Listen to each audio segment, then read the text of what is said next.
Good morning, ladies and gentlemen. Welcome back to another episode here on African Confessions. The following story that you're going to be listening to, it comes from a translation of a message that I received, and the translation of that message, it reads like this.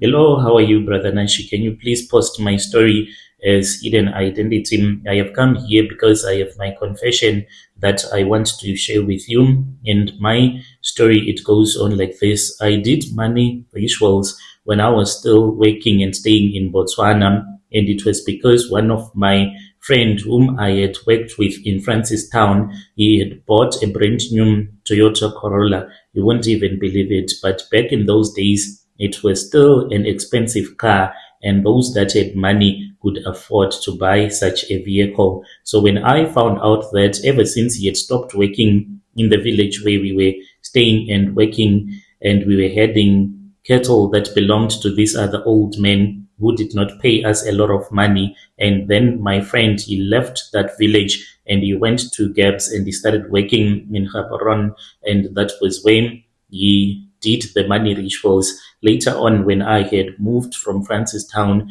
and went to the city, that was when I saw him and he was making a lot of money. And I wanted also to be someone that was making as much as he was making. How are you, brother? Please make sure that you will never share my details with anyone. So my story, it has been heavy on my heart.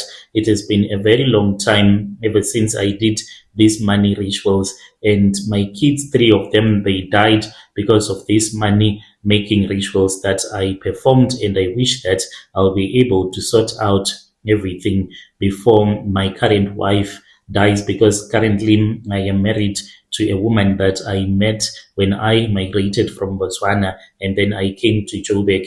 She is quite a humble woman, but she is also the reason as to why I am suffering like this, because she destroyed my altar when she was prayed for by another Nigerian pastor. She was never supposed to do that.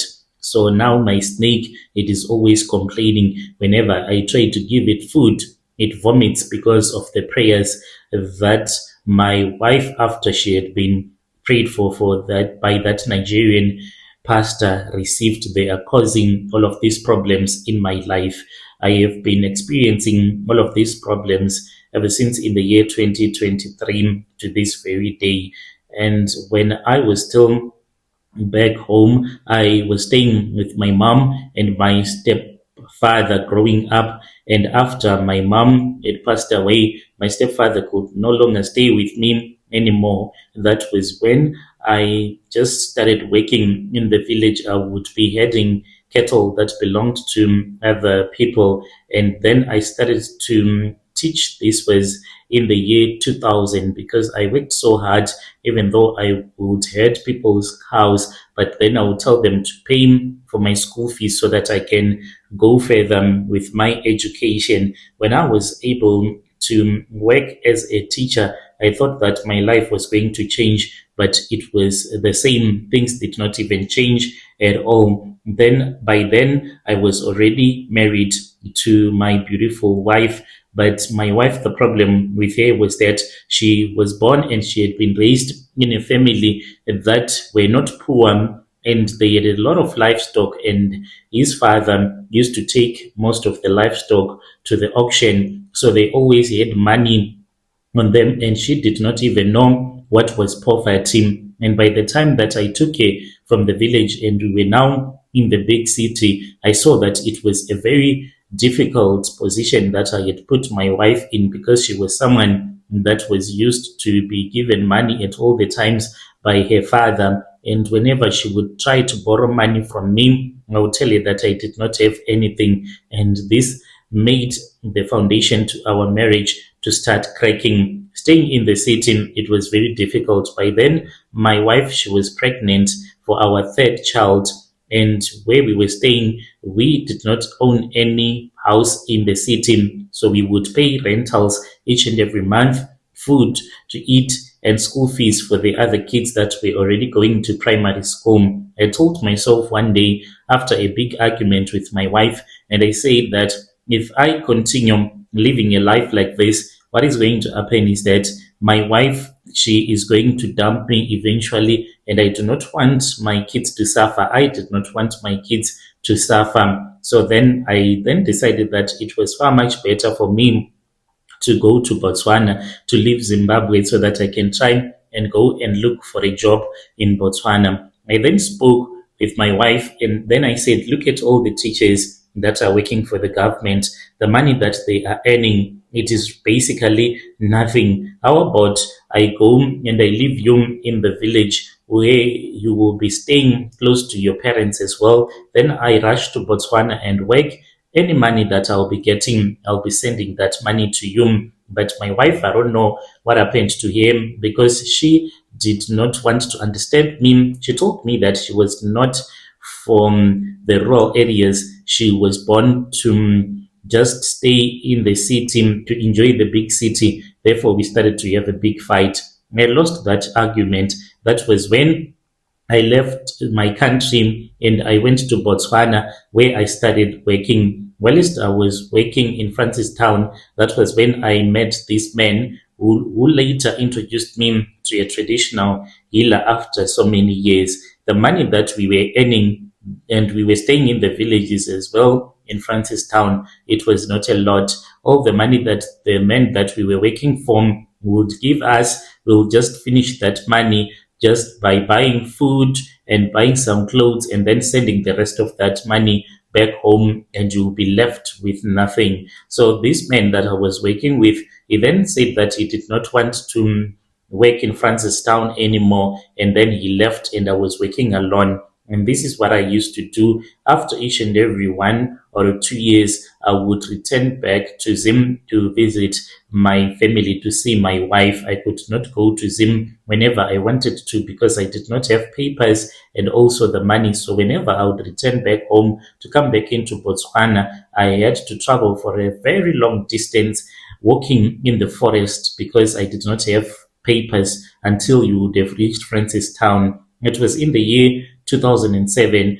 That was when I left Francistown and I returned back to Harare. I did not tell my wife at that time that I was on my way returning back from Botswana. I then found out that my wife, she was in bed with another man. I was heartbroken. When I opened the bedroom and I found them in bed, I could not even understand what was happening with all the sacrifices that I had been making, because in Botswana I did not even have any girlfriend, because I just wanted to focus on my family, to upgrade our children so that they won't suffer like the way that their father was suffering. And then my wife, she knelt down. Later on, I realized that the reason as to why she was humble and then she knelt in front of me, it was because she wanted to give her boyfriend the chance to escape. So when I was focusing on her humility, then the boyfriend got up and jumped through the window and ran away. So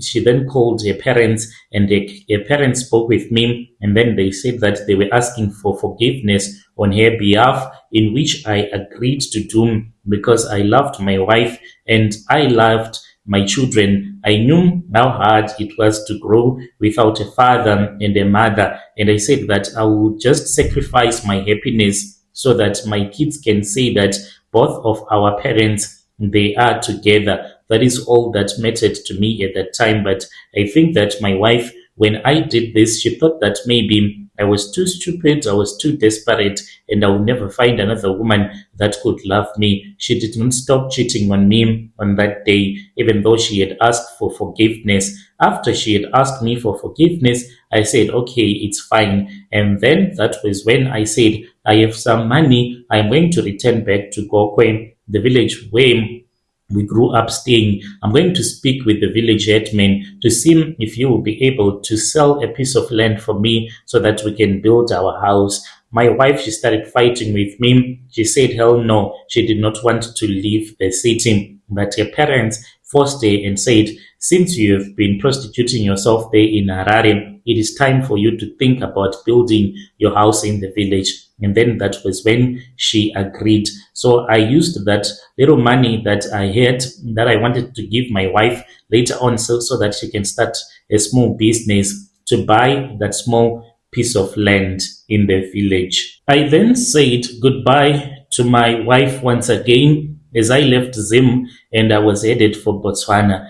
And I had left my wife in the village. So when we arrived in the village, she was staying at her parents' house. And at that place where we had bought a piece of land, I had looked for a builder who could build our house and to make those farm bricks that they make in the villages, since we did not have money. And I had told my wife that when I am in Botswana, as I'll be working, I'll make sure to work as hard as I can so that you can be able to buy building material. So when I left, when I was still on the bus, even before we had reached the Zim Botswana border, I received an SMS.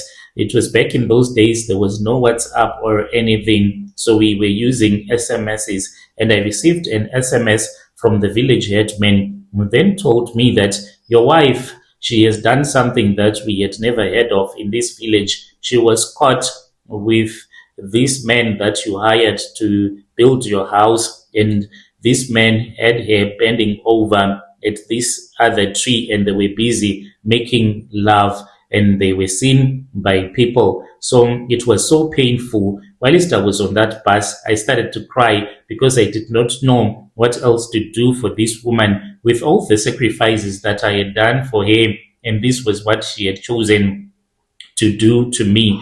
And I thought about it, and I said, should I return back to Zim, or should I continue with my journey going to Botswana? So I said, the money that I have, it is not going to be enough to return back to Zim. So I did not get off from the bus.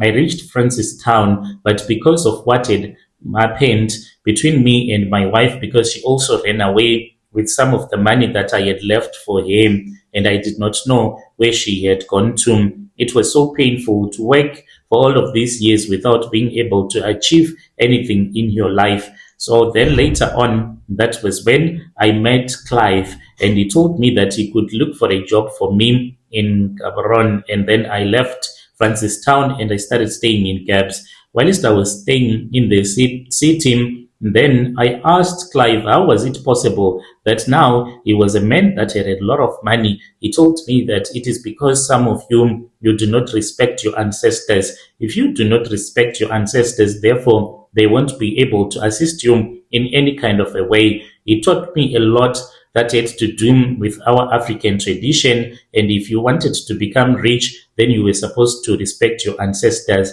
I told Clive that I also wanted the same car that he was driving. He then told me that it was not even a big deal. He could assist me as long as I was going to follow tradition properly. And I said, yes, this is what I want. He took me to a traditional healer who told me that he was going to assist me in a very simple way. And then I was given some charms that I was supposed to use, not knowing that these charms later on, they were going to turn out to become a snake that would come to me and sleep with me. This snake, whenever I wanted money, it would give this money to me. Later on, after I had moved out of Botswana and I had came to South Africa, that was when I realized that I had done nothing, because all of my children, they were dead now, and I was told that I would never be able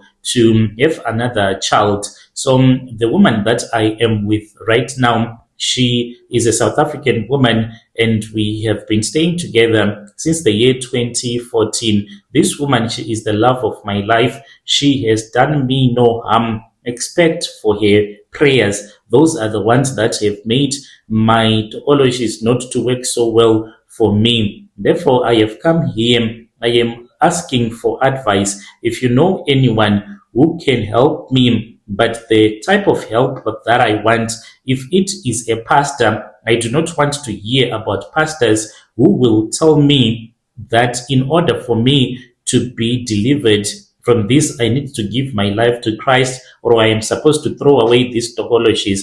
No, I do not want that to happen. I want a pastor who will say to me, I want to pray for you, my son. And after the pastor would have prayed for me, I am not going to lose my money. And at the same time, I am not going to lose the things that give me money, even though I do not want them anymore. But I do not want to go back into poverty. My wife, she is the one who messed up a lot of these things that were giving me money when she got prayed for. If there is anyone that won't be judgmental, that will just want to pray for me, you can get hold of Brother Nashi and I will speak with him and you will give me your phone numbers. Please, I am begging you. And my advice to other people is that there is no shortcut to wealth in life. You need to take your things slowly, because if you think that there is a shortcut to wealth, you're going to get disappointed